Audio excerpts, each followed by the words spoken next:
Yesterday,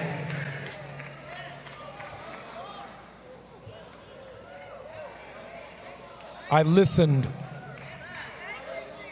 for several hours of 3 United States presidents who do not know Jesse Jackson.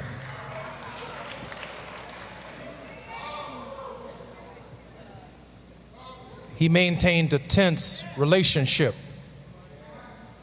with the political order, not because the presidents were white or black, but the demands of our message, the demands of speaking for the least of these, those who were disinherited, the damned, the dispossessed, the disrespected, demanded not Democratic or Republican solutions, but demanded a consistent, prophetic voice that at no point in time ever sold us out as a people. And it speaks volumes about who the Reverend Jesse Jackson was. Our message has already been delivered today. I can see it all over my mother's face.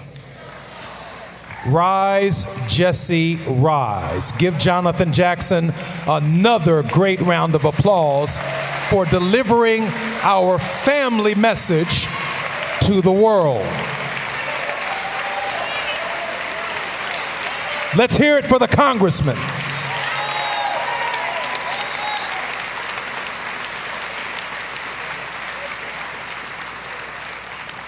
There'll be no different message that leaves this service than the one that Jonathan Jackson has blessed us with.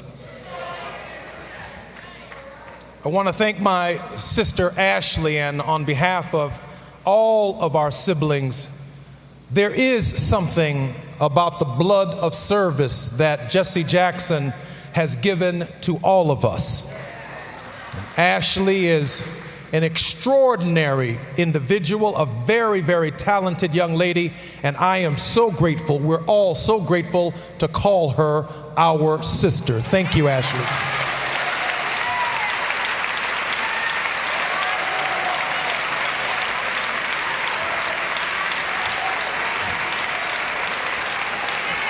A gift to us from our Father.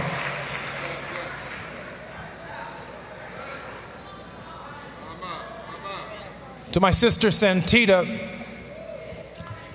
whose talents are so extraordinary that I've always wondered why they're so contained.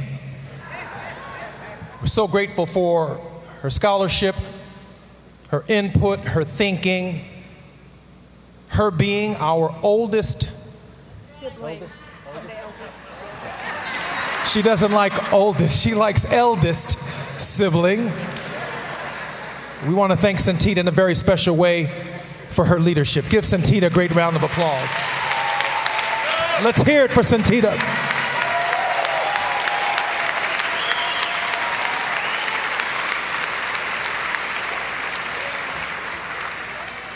And if we can listen once again to 4 presidents yesterday, 3 of whom happened to be U.S. presidents who did not know my father, we can certainly listen to Jacqueline Jackson. We can listen to Jacqueline Jackson, who cared for my father. Give her the round of applause that she deserves.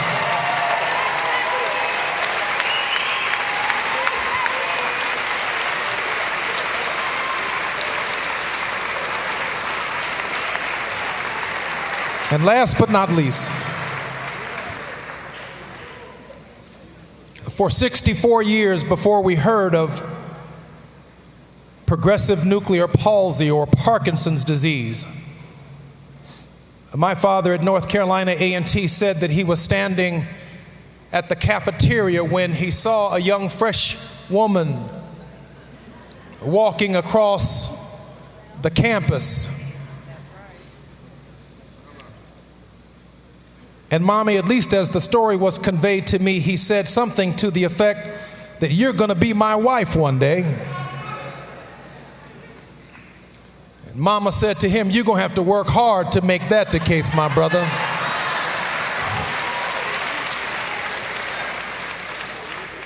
for 64 years with a particular emphasis since Reverend's diagnosis of initially Parkinson's disease, but a further diagnosis that revealed pseudonuclear palsy.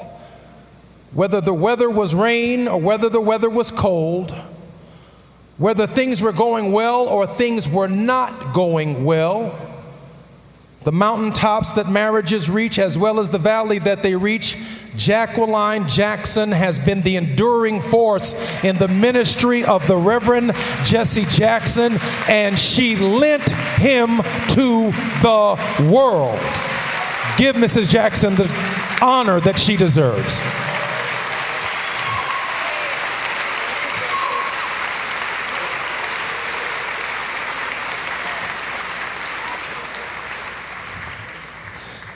I want to remind everybody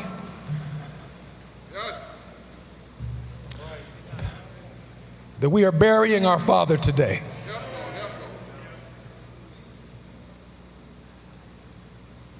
And I remind people that I was so grateful that he gave me his name. When he first gave it to me, it was a good name. Jesse Jackson, born March 11th, just a few short days from now. He had traveled from Chicago Theological Seminary to Selma, Alabama. He sent my mother to Greenville, South Carolina.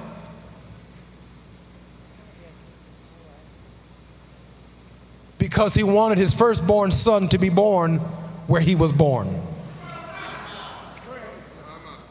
When I was born, the Selma to Montgomery March was entering a new phase, and Mama called Selma to find out or to share with my father that his firstborn son had been born, and he was so overwhelmed by the moment that he almost named me Selma.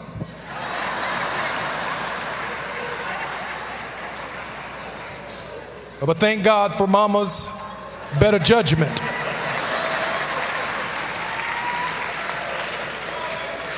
And my father had a lot of jokes. My father was a funny man. Those of you who knew my father knew that he was an enjoyable man. Whatever the media has to say about him, it has nothing to do with what each and every one of us knows about who Jesse Jackson was and is in our thinking.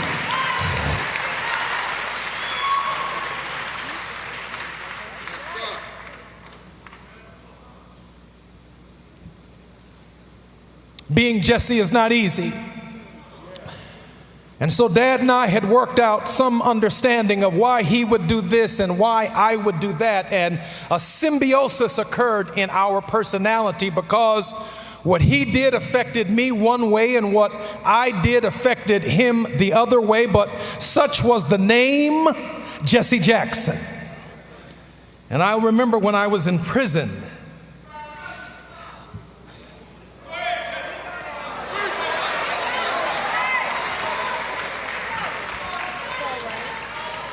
and I would think about the man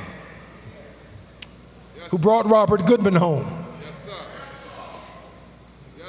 who called the Ayatollah in Iran and asked him to release the Americans. And when he wouldn't, he said, at least release the black ones, because America don't use them as a human shield. America don't care. And the Ayatollah heard Reverend Jackson's voice and released the black prisoners.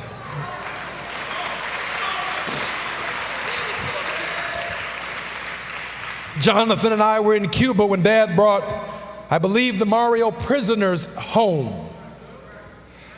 And I think Yusuf and Jonathan were in Iraq when they met with Saddam Hussein and brought a 747 filled with human shields home.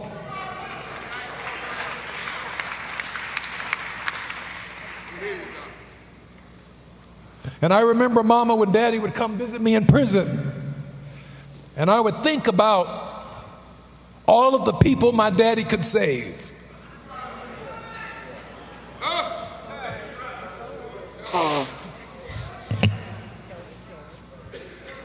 came to visit me one day and I said, Daddy, do you think you can get me out of here?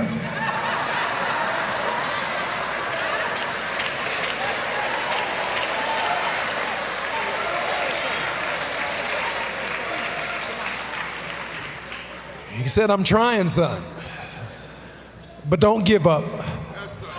Hold your head high. Stick your chest out. You can make it.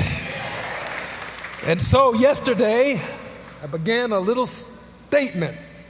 And this ain't gonna last but about 4 more minutes because I haven't had a chance to develop it. Howard Thurman.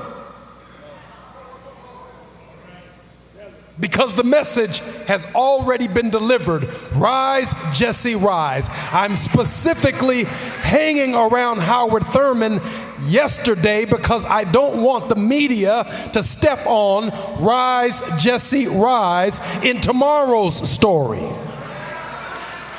It's a calculation. We Jacksons have to think about what we say so we don't have too many messages emanating from the same household. We think about it. Howard Thurman, his family grew up as a sharecropping family, and he had experienced some of the horrific treatment of African Americans in the South, not unlike my father. And his family decided they didn't want young Howard to be a sharecropper, so they put together all of their pennies and quarters and nickels, and they came up with just enough money to make sure Howard Thurman could afford a ticket to go to college. And in the book, which Bill Clinton referenced yesterday with Head and Heart, he dedicates the book to this story. When he went to get his ticket, the broken pieces of his life were in a trunk that his family had given to him with no handles, and he had tied the trunk up with ropes. Yes, sir. Yes, sir. And the conductor said, "You can get on the train, but your baggage can't." Hey. He said in that trunk was all of the broken pieces of his life, his pictures, his clothes, all of his memories, and he wasn't leaving his broken pieces behind. So he went over in the corner of the train station and he began crying because his dreams and his hopes had been thwarted about whether or not he could go to college. And crying and tears and mucus all lay in a pile when he wiped his eyes and he looked up, Mama, and he saw a pair of old rustic boots. He continued to look up and he saw a man in some overalls, and he saw an old black man wearing a straw hat, and he said, "Boy, what you crying for?" And Howard said, "Because I can't take my luggage with me on the train, I've decided not to go to college." And the old man reached in his pocket and he grabbed a little leather sack and pulled out a few coins and bought a ticket for Howard Thurman's luggage. And Howard Thurman says he never got the man's name. And all he remembers was his train was going in one direction, and he saw the old man walking down the train tracks until he faded away. He dedicates his autobiography to the stranger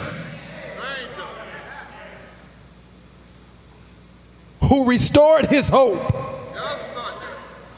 and sent him to college. I just want 2 more minutes to tell you about who my daddy was. You see, when I was in prison, I had to ask my daddy if he was disappointed in me. I announced this little old campaign for Congress on his birthday, October 8th, 2025, because I wanted to remember his birthday as long as I live. You see, when I was in the hole and I looked up and saw the ceiling, I thought about the stranger. And I said to myself, my dad is the stranger. You see, he's the man who can save people from prison and save people and bring them from foreign leadership. He's the man who can go around the world and change it for everybody. He's the man who spoke in the high schools and told young people to stop complaining about what they don't have, to use what they got. He's the one who told them down with dope and up with hope. He's the one who preached your funerals for your families and married your loved ones and helped bring them forward in happily married matrimony. He's the one we turn to at our lowest hours. And so, not only in the life of his family was he hope, but he was a stranger for millions of people who knew not his name. You see, eminent Howard Thurman theologian said that to Howard Thurman, the stranger was the embodiment of God. So when the stranger shows up in our space, I don't care if it's your daddy, I don't care if it's your mama, I don't care if it's someone that you don't get along with, God is trying to tell you something, Judge. I'm done. When Jonathan delivered that message today, on behalf of this family and on behalf of a people, he covered every aspect that I know of my father's life. I am so grateful to each of the iterations of Jesse Jackson that are represented here today. Because we've seen, and you have lifted this family and allowed us the great privilege of representing you in some mighty, amazing places. And so, Santita, to God be the glory for all of the wonderful things that he has done. I am grateful to all of you on behalf of our family. Rise, Jesse, rise.